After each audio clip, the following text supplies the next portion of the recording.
우리나라 경제 성장률을 보니까 마이너스 0.2% 성장했습니다. 이 정도면 죄송하지만 끝자락 난 거 아닙니까? 그동안에 한 것을 보면 위기를 맞아도 싸다. 기업들은 살려고 온갖 노력을 다하고 미국에 투자도 해주고 막 그랬지 않습니까? 근데 정부는 과연 뭐 했냐? 갈수록 제조업 경쟁력에서 중국에게 밀릴 건데 수출해서 먹고 사는 나라가 대기업에 종사하는 사람들 외에는 먹고 살 만한 게 아무것도 없는 상황이 되지 않느냐. 그럼 이걸 어떻게 하느냐의 문제가 우리 전체가 풀어나가야 될 문제인 것 같아요.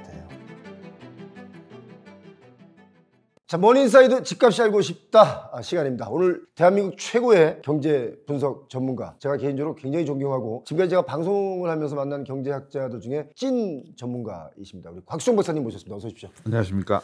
박사님 만나면 왠지 그 동네에서 가장 똑똑한 형 만난 느낌 있잖아요. 길거리 가다가 가장 공부 잘하고 똑똑한 형 만나가지고 그 형한테 막 물어보고 싶은 거예요. 막 그런 느낌 들어요. 아, 예. 아이고, 너무 과찬의 말씀이시죠. 뭐. 자, 오늘 제가 질문이 좀 수준이 낮을 겁니다. 왜냐하면 이 수준 낮은 질문을 좀 소상하게 말씀해 줄 필요가 있습니다. 왜냐하면 우리 국민분들이 아주 기본적인 이 내용들을 좀 아셨으면 좋겠다. 지금 초등학교 한 3학년 수준으로 여쭤보겠습니다.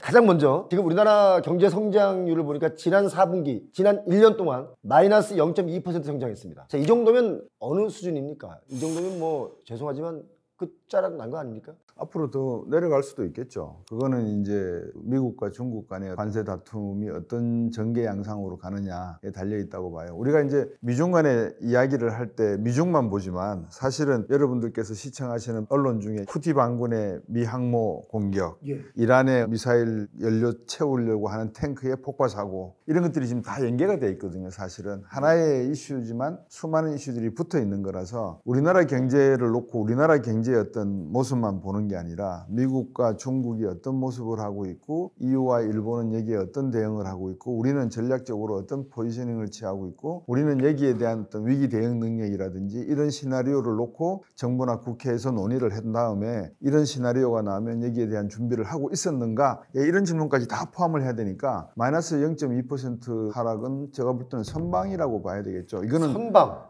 왜냐하면 우리나라 원화 환율이 상당히 올라 있지 않습니까? 그래서 그 덕분에 수출이 어느 정도 대기업들에게만, 중소기업은 별도입니다. 대기업들에게만 효과를 주어졌는데도 불구하고 0.2% 성장 정도로 둔화됐다고 하는 것은 상당히 행운이죠. 뭐 어떤 의미에서 보면. 행운이다.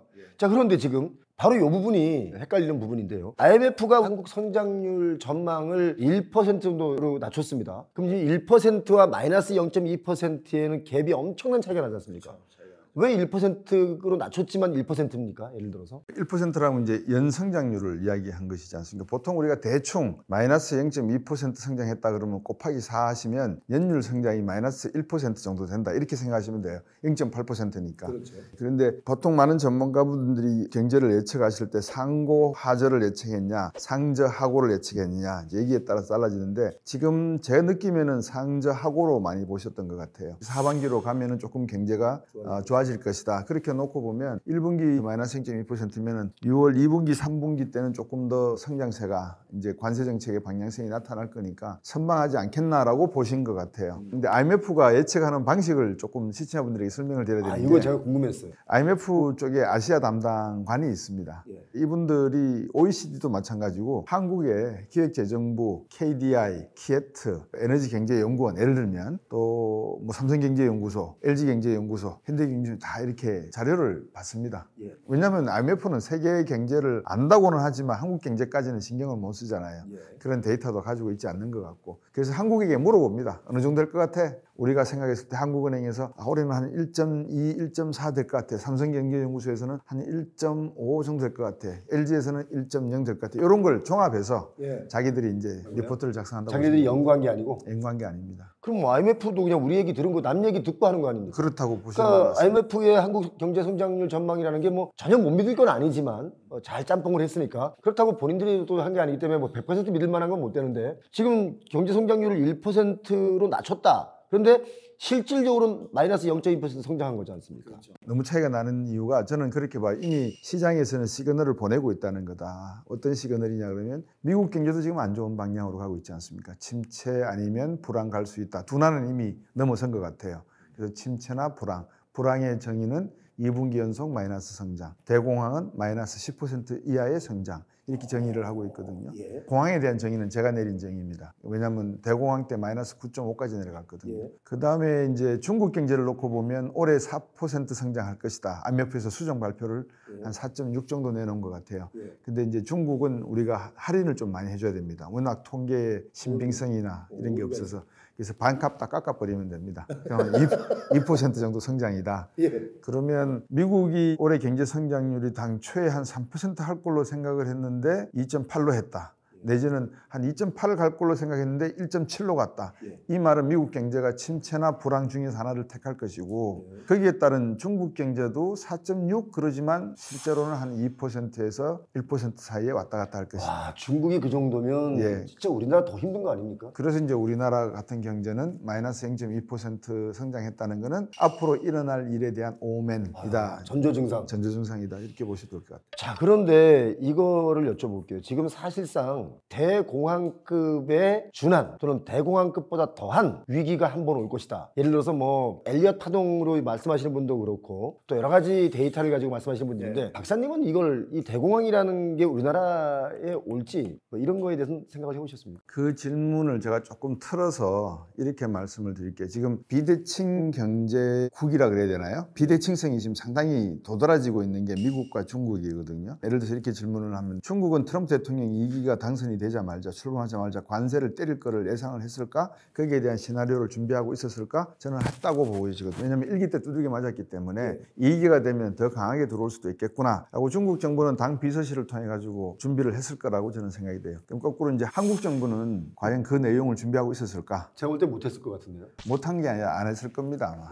예, 그래서 이제 그 측면에서 놓고 보면 한국이 경제 위기 상황까지 갔을 때 거기에 대한 시나리오 상의 컨틴전시 플랜이라고 하는 위기 대응 플랜을 가지고 있느냐 카드가 이게 있다 없다를 놓고 이제 말을 하면 방금 말씀하신 97년 외환위기와 같은 상황을 접할 수 있느냐 없느냐를 판가름할 수 있겠죠. 근데 지금 일본 경제는 어느 정도 살아나고 있는 상황인데 한국 경제가 이렇게 이제 일본을 과거의 모습을 하고 있는 상황이라서 많은 분들이 그런 말씀들을 막 하세요. 한국 경제가 위기 상황으로 올 것이다. 그런 말씀들을 하시는데 상당히 그 과도기전 상황에 놓여 있는 것 같습니다. 이거는 자꾸 정치적 이야기가 이제 경제 이야기에 개입하게 되는데 우리나라 국회나 정부의 역할을 그동안에 한 것을 보면 위기를 맞아도 싸다. 아, 그 정도다. 예, 기업들은 살려고 온갖 노력을 다하고 나름대로 생존 전략을 세우고 미국에 투자도 하고 미국에 마음에 안 들지만은 투자도 해주고 막 그랬지 않습니까? 근데 정부는 과연 뭐 했냐? 국회는 과연 뭐 했냐? 이렇게 놓고 볼 때 위기를 두들겨 맞아도 싸다 저는 생각합니다. 국회는 뭐 일 한 게 많죠. 맨날 싸웠잖아요. 지지고 볶고 싸우고. 중국 공산당은 트럼프 정부가 들어서게 되면 어떻게 대응할 것이라고 하는 그 시나리오를 각각 단계별로 플랜 A, B, C, D 정도는 가지고 있었을 것이다. 그래서 지금 트럼프가 그렇게 공격함에도 불구하고 트럼프가 나 전화 받았다 함에도 전화한 적 없거든.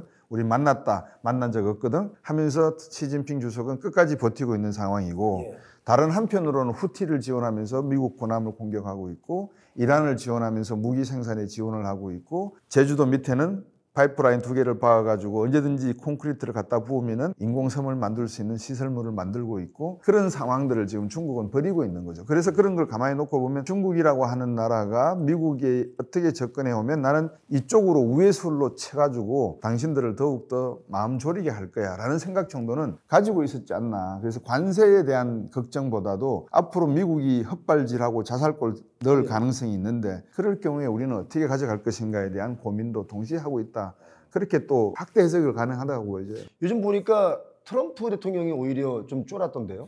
그래서 이제 그걸 우리나라를 이끌겠다고 하는 분들에게 제가 드리고 싶은 말씀이 바로 그거예요. 이제 축구 경기는 11명이 하는 팀워크 플레이지 않습니까? 농구도 그렇고. 단독 개인기를 한다는 것은 상당히 위험한 경기를 한다는 거거든요. 지금은 미국 정부가 트럼프 대통령 단독 개인기에 의해서 움직이고 있는 것 같아요. 국무장관, 요즘 국무장관 이름 물어보면 아는 분들 별로 없어요. 모르시죠? 그 다음에 이전 국무장관까지는 아세요. 문우신 뭐 이름이 어려우니까. 그다음에 지금 상공부 장관 또 뭐 재무부 장관 베센트 정도는 들어보셨을 건데 연준 의장, 파월 의장 이름은 많이 들어보셔서 아시고. 근데 미국에서 가장 중요한 장관이 국무장관이거든요. 왜냐하면 대통령의 역할을 대신해 주는 거예요. 미국 영어로 장관이 어떻게 되는지 아시잖아요. Secretary of State라고 해요. Secretary예요. 그 다음에 백악관에서 일하는 사람들은 스태프라 그러고요. 예. 그러면 이제 스태프와 세크레터리의 차이는 세크레터리는 대통령이 CEO가 해 그러면 가서 이행하는 사람들이 세크레터리잖아요. 그래서 과거에 닉슨 대통령과 키신저, 레이건과 슐츠 상당히 국무장관들이 중간에 들어서 가지고 역할을 많이 했었죠.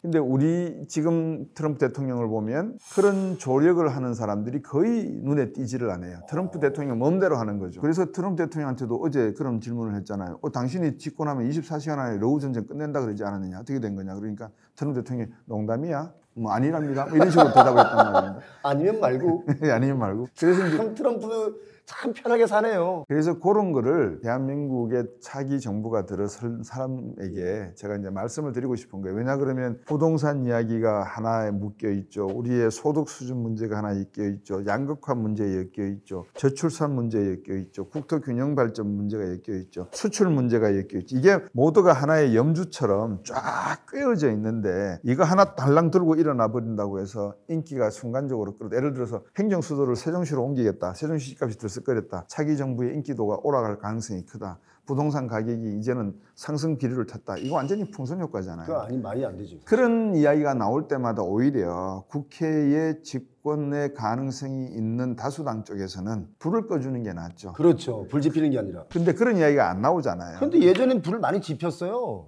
본인들이 뭐 사지 말라고 본인들도 사고 하지도 않을 세종시 천도론 얘기도 꺼낸 사람도 있고 세종시 집값이 최근에 조기 대선 얘기 나오기 전에는 많이 거의 반토막 났거든요. 반값 정도는 반토막 났는데 그 왜 반토막 났는지 아시죠? 최고로 높이 올랐기 때문에 그 정도 떨어진 겁니다.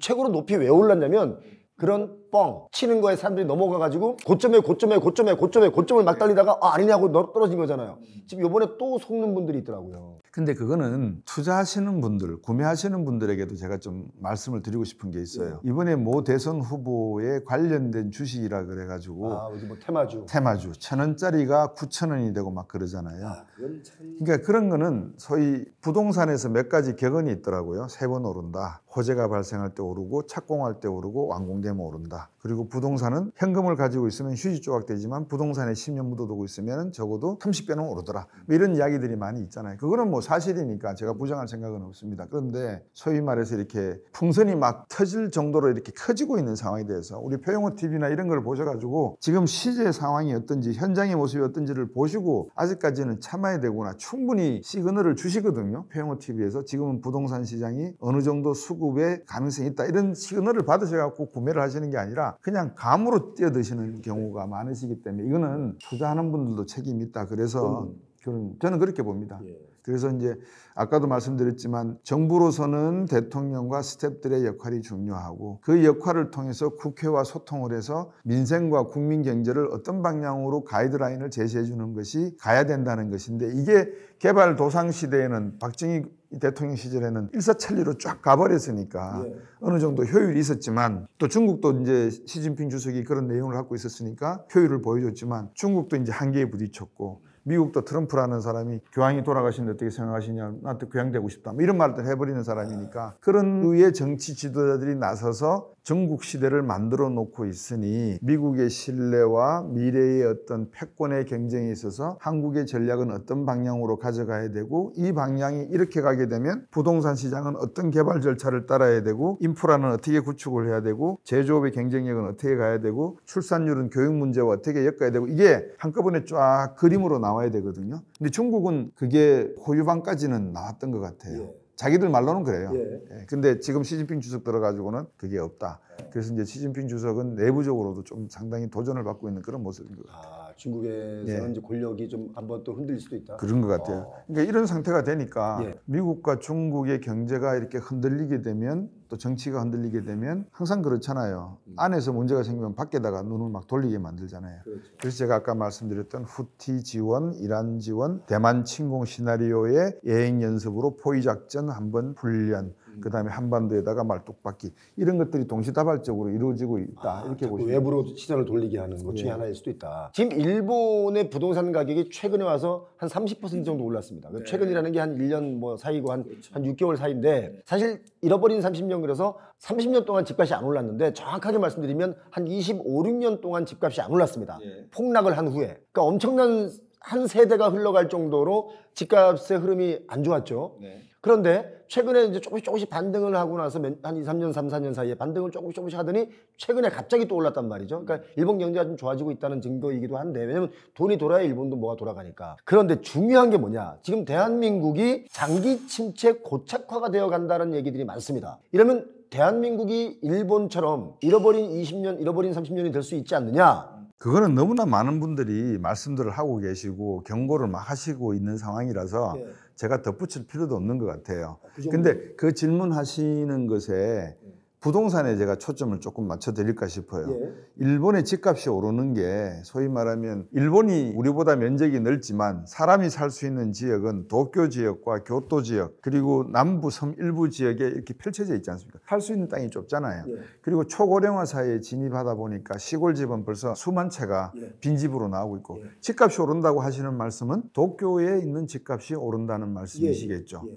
아마 그 주변 대도시 주변이지 않을까 맞습니다. 싶거든요. 그럼 우리나라도 그거를 그대로 가져오면 조만간에 서울, 경기, 수도권의 집값만 오르지 다른 지방의 집값이 오를 가능성은 별로 없는 것 같다. 왜? 똑같이 초고령화 사회에 지금 진입을 하고 있으니.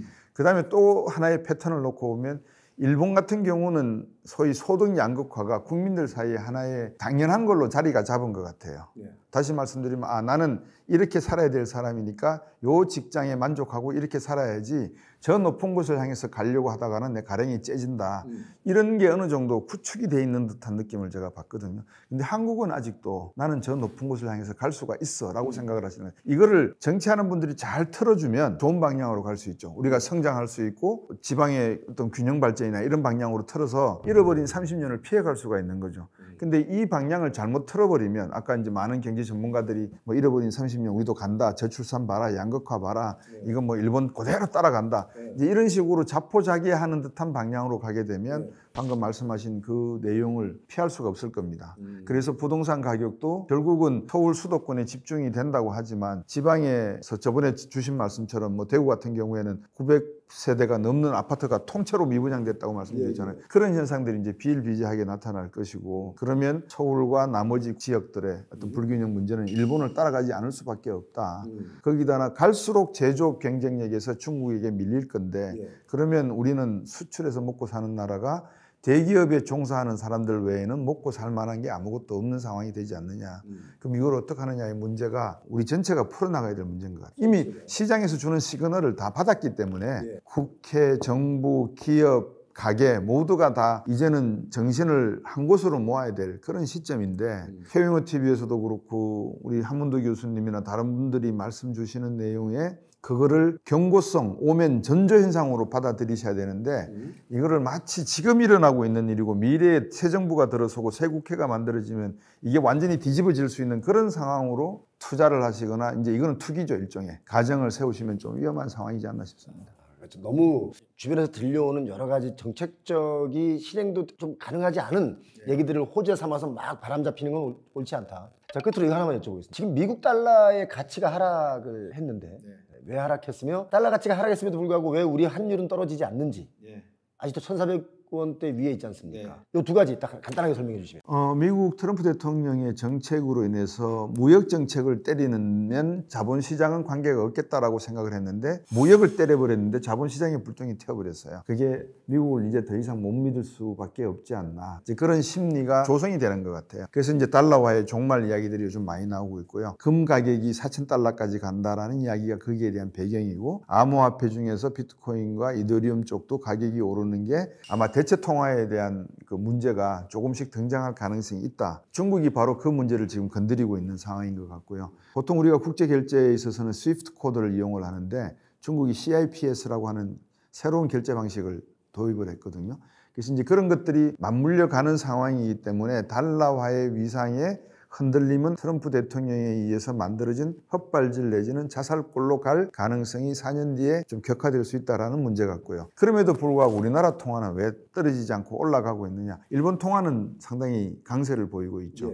근데 태국 바토아라든지 우리나라 통화라든지 말레이시아 통화는 오히려 역으로 상승하고 있는 그런 모습이고, 강세를 보이고 있는 게 브라질 통화는 강세를 보이고 있고, 어떻게 놓고 보면 중국과의 연관관계, 그러니까 그 자국의 어떤 그 경제력에 있어서 우리는 수출을 많이 해서 먹고 살아야 되는 나라이기 때문에 이 수출 경쟁력을 유지하려고 그러면 결국은 우리의 화폐가 어느 정도 약세로 갈 수밖에 없는 상황이 존재한다는 거. 우리가 만약에 강세로 간다 그러면 금리를 갖다가 더 낮춰버려야 되거든요. 금리를 더 낮춘다는 말은 미국과 금리 차이가 더 벌어지게 되어서 자본 유출이 발생한다는 개념이, 이건 조금 더 전문적인 말씀인데, 하여튼 그런 여러 가지 내재적인 경제 취약성, 약점이 노출되어 있는 부분이 있기 때문에 우리가 그래도 경제 위기나 불황으로 가지 않기 위해서는 지금 현 상황에서 1,400원대는 갈 수밖에 없지 않느냐. 근데 미 연준이 6, 7, 9, 11 금리를 낮추거나 6, 9, 11 금리를 낮추게 되면 그때는 이제 한국은행이 금리를 낮추면서 환율이 한 1,300원 중반대까지도 하락할 그런 가능성은 남아있는 것 같습니다. 자, 오늘 머니인사이드 집값이 알고 싶다. 오늘 곽수정 박사님 모시고 얘기를 나눴는데 진짜 그런 느낌이 있습니다. 제가 미국에 대한 얘기를 간단하게 제가 이제 결론을 내면 믿었던 동네 형이 동네 꼬마들 막 패고 다니는, 갑자기 이상해진 거야. 저 형이 막 패고 다니니까 이제 사람들이 저 형 옛날엔 좋은 형이었는데 요즘 못 믿겠어 하고 도망다니자니 곧 잡힐 것 같고, 이런 게 미국과의 관계인 것 같고, 제가 볼 때는 곽수정 박사님을 제가 만나면 막 뭐 물어보고 싶은, 저 형한테 물어보면 다 알아 뭐 이런 거라서 여기 오시니까 제가 또 정말 제 수준의 낮은 질문을 제가 아닙니다. 저는 우리 배용 선생 만나면 부동산 시장에 대해서 현장의 말씀을 그대로 쫙 스펀지에 물들어듯이 제가 느끼기 때문에 제가 오히려 더 많이 배워갑니다. 오늘도 아주 귀한 시간 너무 고맙습니다. 곽수정 박사님 고맙습니다. 감사합니다.